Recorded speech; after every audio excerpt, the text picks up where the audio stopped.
Y en esta tercera parte de Sobre Ciencia repetimos por primera vez este año invitada, porque quien nos acompaña en estudios estuvo en el programa 1 de este 2024, pero hablando de otra cosa, porque la doctora Anabel Fernández, a quien le damos la bienvenida una vez más a Sobre Ciencia, es por un lado vicepresidenta del colectivo de investigadores Investiga Uy, y en ese carácter la convocamos, pero cuando te despedíamos, Anabel, dijimos: te vamos a pedir que nos acompañes nuevamente para hablar de tus trabajos en el Instituto Clemente Estable como responsable del Laboratorio de Neurobiología Comparada del Departamento de Neurociencias Integrativas y Computacionales del Instituto Clemente Estable y Facultad de Ciencias también. También integra Facultad Bueno, de Ciencias. bienvenida nuevamente, Anabel. Muchas gracias por invitar. Es muy curioso decir que vamos a hablar de peces, pero de neurociencias que se aplican luego o se podrán aplicar, en el sistema nervioso humano, ¿no? A ver, ¿cómo es esto? Bueno, nosotros hace años que trabajamos en un modelo biológico muy interesante, que son peces anuales autóctonos que viven en nuestro territorio, en charcos temporales que se secan, y cuando se secan los charcos, los peces dejan los huevos embrionados en el barro. Ellos resisten el verano sin agua, y luego cuando los charcos se vuelven a llenar, las lluvias hacen que estos peces nazcan. Entonces fue muy interesante el descubrimiento, porque se pensaban que los peces venían de otro lado, pero los peces estaban ahí en el barro, y lo interesante entonces es que tienen todo su sistema adaptado a un ambiente extremo, a un ambiente de clima extremo, claro. y todo entonces su ciclo de vida, que transcurre en apenas 8 meses, tiene, digamos, para nosotros es como una película rápida de lo que pasa en el sistema nervioso, y nos sirve como modelo para ver cómo es la plasticidad de ese sistema nervioso. Excelente. Lo que estamos viendo en imágenes tiene que ver con el lugar, en el bioterio de que en el Clemente Estable funciona, donde ustedes, bueno, crían los peces con los que van a trabajar posteriormente. O sea, podemos reproducir eso que pasa en la naturaleza, en el acuario, en nuestro laboratorio, y eso nos da ventajas también adicionales como modelo experimental, para conocer bien el desarrollo, la edad de estos peces y poder ver la trayectoria de lo que pasa con la génesis de nuevas neuronas en peces ya adultos, digamos. Bien. Hace poco se consiguió la publicación del trabajo del equipo que lideras, que consiste nada más y nada menos que en el mapa del cerebro de esta especie. Ahí está. Sí. Es un cerebro que, si bien todos los peces tienen cerebros similares, pero también tienen características propias, adaptados al ambiente que viven o las condiciones que viven. Entonces este cerebro es diferente que otros peces, y nosotros necesitábamos conocer con precisión los núcleos neuronales, celulares que están en el cerebro, para poder correlacionar con la neurogénesis, con el tema que nos importa, que es la génesis de nuevas neuronas, y poder entonces darle un sentido funcional a ese mapa. Ahí vemos, mientras tú hablas, justamente el modelo 3D del mapa cerebral del García Levias Charrúa. Charrúa, que hace poco cambió el nombre, hasta ahora era Australevias Charrúa, ahora desde este año es García Levias Charrúa. ¿En homenaje a, perdóname? A una investigadora, Graciela García, que descubrió varias especies trabajando en biología molecular de autóctonas. Excelente. Bueno, hablábamos del atlas, del mapeo cerebral. Bueno, sí, eso que mostraron recién era una reconstrucción 3D con un modelo computacional, con un programa que nos hicieron los ingenieros, que se llama BioVis 3D, en colaboración con ellos, y que nos ayudó mucho a visualizar todo el mapeo de las células que se generan nuevas en un cerebro adulto de un pez. Yo es un lapso que no puedo precisar, pero vamos a suponer que hasta hace el conocimiento vulgar, ¿no?, nuestro, crecimos con la idea de que las neuronas se morían y no había repuesto. Y eso era una consecuencia del envejecimiento de cualquier especie, humanos y demás, de que uno nacía con una carga de neuronas y se iba agotando como la pila. Y sin embargo aparece esta palabrita neurogénesis que cambió todo. Cambió todo hace no muchas décadas, digamos que 4 o 5 décadas nada más, que se empiezan los primeros trabajos a reportar que las neuronas se pueden reponer. Pero ¿cómo es que se pueden reponer? Porque claro, las neuronas forman circuitos cerebrales, redes en el cerebro muy precisos, que cumplen funciones muy precisas y tienen sus conexiones con otras neuronas. Entonces se descubre, digamos, el concepto de célula madre.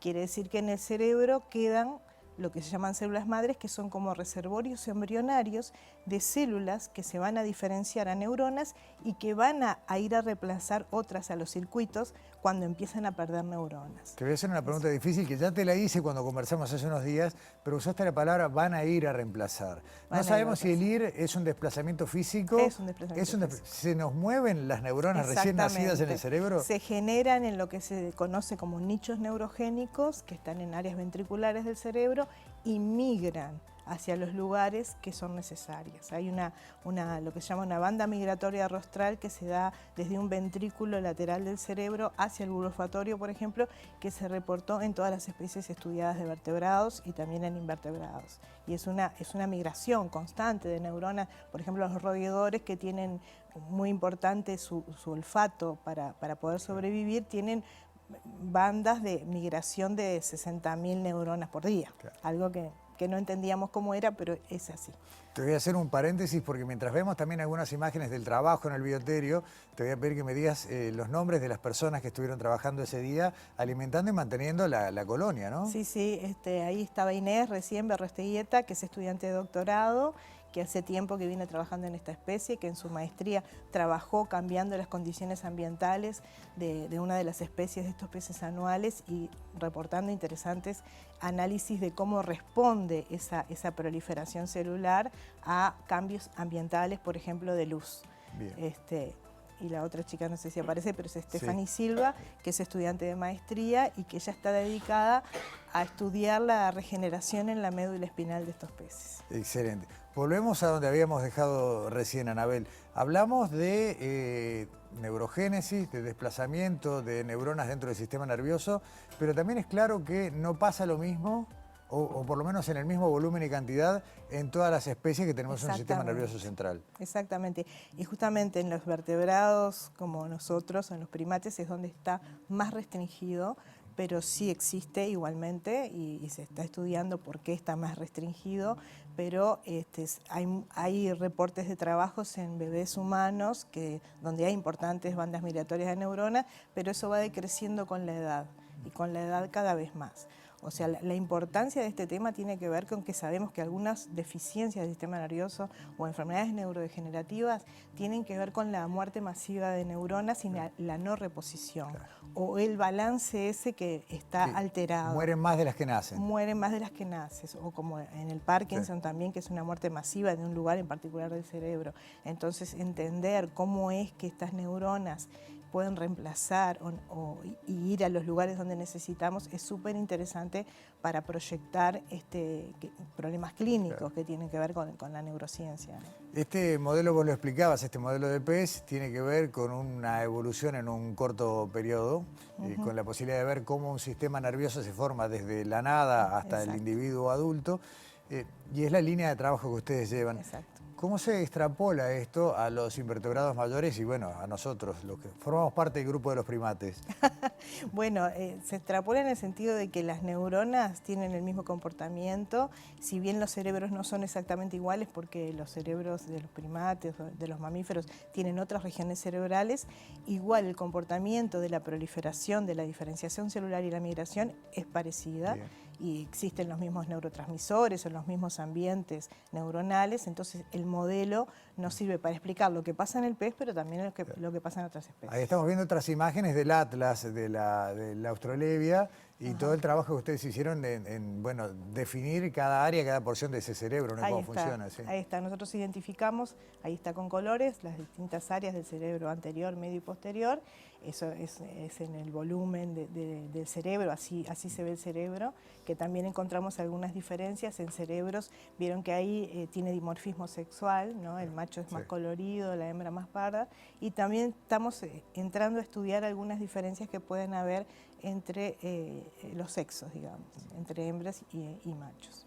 ¿Cómo sigue esto, Anabel? Porque mapearon el cerebro, lo definieron, están avanzando. Creo que es un avance global, ¿no? Hay una interacción entre grupos de todo el planeta porque las neurociencias hoy son clave y hay un montón de teorías también que están esperando demostrarse. Claro que sí. Bueno, esto sigue, lo interesante de este modelito, a diferencia de otros modelos que hay en el mundo que se usan, es que nos da la rapidez de la neurogénesis. Hay una neurogénesis muy rápida. Eso hace que nosotros podamos investigar con premura, hacer muchas preguntas en poco tiempo. ¿Y cómo sigue esto? Es ver cómo se adapta el sistema nervioso a cambios, tanto ambientales, como pueden ser luminosos o de temperatura, o también usarlo como un biomonitor ambiental a los efectos de agrotóxicos o neurotóxicos, que es uno de los temas que vamos a abordar en breve. Está bien. Eso que estamos viendo ahora en pantalla tiene que ver con las áreas del sistema nervioso del García Nevias, ¿no? Eso tiene que ver con la médula espinal Bien. y con la demostración de la neurogénesis en la médula espinal, tema en el que está trabajando Stephanie Silva, que fue parte de su tesis de grado y que también demostramos que en la médula espinal, a diferencia de los mamíferos, hay gran cantidad de capacidad y que además de decirles que en los peces, no sabemos en estos todavía, pero en general son capaces de reconectar la médula espinal y de recuperar la función. Eso es tremendo, entender por qué ellos sí, nosotros no, bueno, puede cambiar la vida de millones de personas, ¿no? Puede cambiar mucho, sí, hay varias hipótesis de por qué eso sucede, pero bueno, estamos trabajando para ahondar más en ese conocimiento.